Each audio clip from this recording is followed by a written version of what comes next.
In this episode, we talk about Indiepocalypse, micro DLC, and awesome marketing campaigns that I have really enjoyed and think have done a really good job.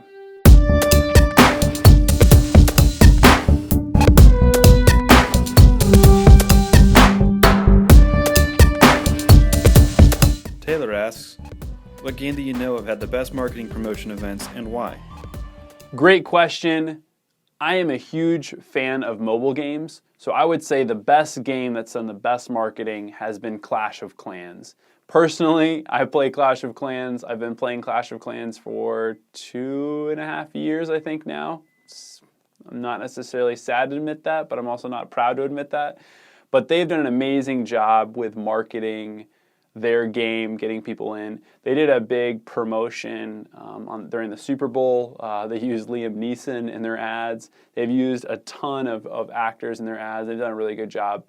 So that they've probably done the best overall marketing. They've got a great wiki that has like all this strategy and all this really good stuff. They've done an amazing job with building out their content, with including their fans.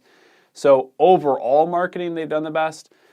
However, if we're going to identify one company in particular, one marketing campaign, I was actually involved with a Call of Duty campaign where they had you fulfill different missions, and then they would give you a care package if you completed that kill streak or whatever. You know, if you completed all those missions, you'd be able to get a perk, a care package. And so that was pretty cool. Got a really cool mug out of it. It's actually John's mug now because he's cooler than I am, so you got it.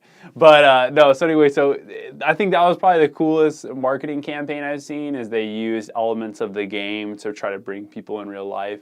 And that was an awesome marketing campaign. So I'd have to chalk it up to those two. Clash of Clans takes it for overall best marketing strategy across the board and consistency. And then Call of Duty takes the cake for having best campaign that I've experienced. Carl asks, why is the micro DLC model of gaming so popular?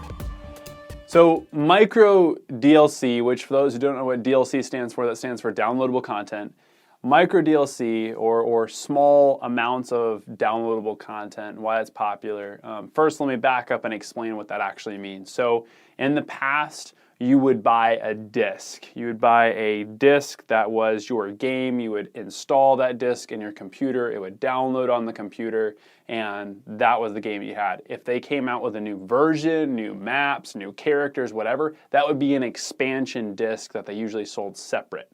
So then you would buy that expansion, or you could buy the pack that had both, whatever. As time evolved, then discs became more obsolete. When was the last time you touched a CD or a CD disc? Probably been a while. And you could download the game direct from the internet. You know, or you could use a system like Steam or whatever else where you could actually access that game from the internet, download it, and have it right on your hard drive. That's very similar nowadays with Xbox One and PS4, where now some of the games that I own, I've just downloaded direct from the PlayStation Network because I have a PS4. What that allowed to then happen is it allowed people to say, you know what, we don't have to give a whole version. We don't have to put a whole version on a CD and make it worth buying a whole entire CD or a whole new version or a whole new update. But instead, we could tell people, hey, if you want to buy a character for $1, or if you want to buy this skin, they call them skins, that's like outfits or something like that for different characters, or you want to buy these new maps, you can buy these new maps. Now, from a scalability model, think about it this way. If you bought, let's say the CD update, let's say the game was $20. They're all like 50 now, but bear with me. So let's say the game was like $20 and the update, the expansion was 10. That's kind of the way the old traditional model worked. Nowadays, a game is $50 and the individual pieces are maybe, you know, $5 here, $10 here, but added up, all of those additional pieces are another $70. So if someone goes all in and buys all of the micro downloadable content opportunities they can, they're now driving that much more revenue back to the gaming company. And the gaming company can say, hey, you don't have to buy the $10 upgrade for everything. You can just buy the bits and pieces that you like for maybe, you know, $5 here, a couple dollars here. And so It provides them the ability to get more revenue, whether or not someone wants to go all in or not. If they do want to go all in, then they get a ton of revenue. Some examples of this are with Dota and League of Legends, which have been the top revenue grossing games for years now. They are at least in the top 10, if not the actual top games right now that are grossing the most revenue. And they sell skins. So all they sell are basically different outfits for your characters. Usually they try to sell things that don't influence gameplay as much, because that can have an actual negative effect on the entire game and therefore have less people play because, to put it simply, the rich kids happen to get all the power-ups and destroyed us. So that's kind of a continual inverse that people have to evaluate, is how do we keep gameplay consistent so it's fair, but at the same time get people to spend more money, and that's where downloadable content comes into play. Alec asks, what does it take for indie games to avoid the Indiepocalypse and raise to a point where the average consumer can find it easily? Great question, Alex. So really, let's take a step back and think about this. So first, what are indie games? For those of you who do not know what indie games are basically independent game creators who don't have a publisher, aka Microsoft or Apple, that are pushing out the game so the masses can buy it very easily and know where it is. So some great examples of indie games are like the original Minecraft, the way it was before Microsoft bought it, Rocket League, Five Nights at Freddy's, all these games that all of a sudden pop out of nowhere and no one knows really who they're affiliated with. Those are some indie games. Now, what's happened is people are learning how to code, and they're learning how to make games without even knowing how to code. So the influx or the amount of people that are making games continues to increase. And they may not have connections at Microsoft or Apple or with other big name publishers. So they don't necessarily know how to get their foot in the door and show, like, look at this awesome game I made.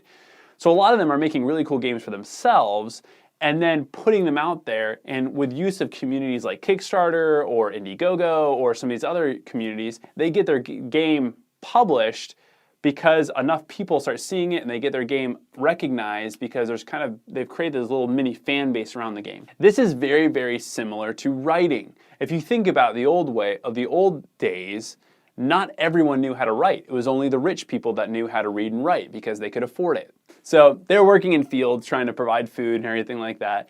So they didn't have time to read and write. As society progressed, more people learned how to read and write. Therefore, more people were contributing to literature. So there wound up being a large saturation of literature to the point now where if someone says they're publishing a book, there's a good chance that book is not going to go anywhere because there's just so many books to choose from. It's very, very similar with games. Pretty soon there'll be people that are publishing games and it doesn't really make that big of an impact, or pretty much is already the case, because they don't have the right networks to show people. So if you are a game creator, here's what you have to do. You have to take a step back and think about, not only are people going to care about this game, yes, that's a given, duh, but also how do I make sure I can show off this game so people can identify with it and people can recognize that's a game that I would want. If you can do that and you can start to grow a community around that, you're going to already have a user base you can start with that community, and then it kind of fans out from there. They tell their friends tell their friends, etc., etc. Kevin asks, favorite video game, and why is it your favorite? All right, so I'm going to do my best at answering this question. Right now, I'm going to give you 3 mobile games I'm playing currently and 3 console games on my PS4 that I'm playing right now. And those are really the top ones that are competing for my time and my favorites.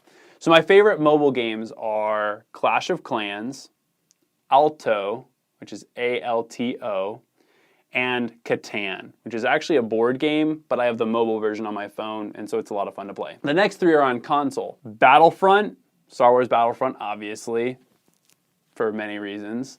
Black Ops 3, and Rocket League. I've been really, really, really loving playing Rocket League. I play with John every now and then whenever he gets on, and that's been a lot of fun because even though neither of us wear headsets, we can still kind of plan strategy and plan around that. If you play a lot Rocket League, let me know. We should definitely try to play sometime. It's probably the only sports game I've really gotten addicted to, even though it's not really a real sport. But anyway, that's up for debate. So those are the top 6 of my favorite games that I'm playing right now. Thanks so much for watching this video. I actually really enjoyed the questions today. It's a lot of fun to combine my love of video games and my love of business and kind of have a discussion about that. So feel free to ask me more video game questions so we can keep this conversation going. Use the hashtag AskJoshHarcus either on Instagram, you can tag me at JoshHarcus, and on Twitter. That's probably the easiest way to post questions. Feel free to use the comments below. Love to hear your thoughts on some of the answers we provided. Don't forget to subscribe.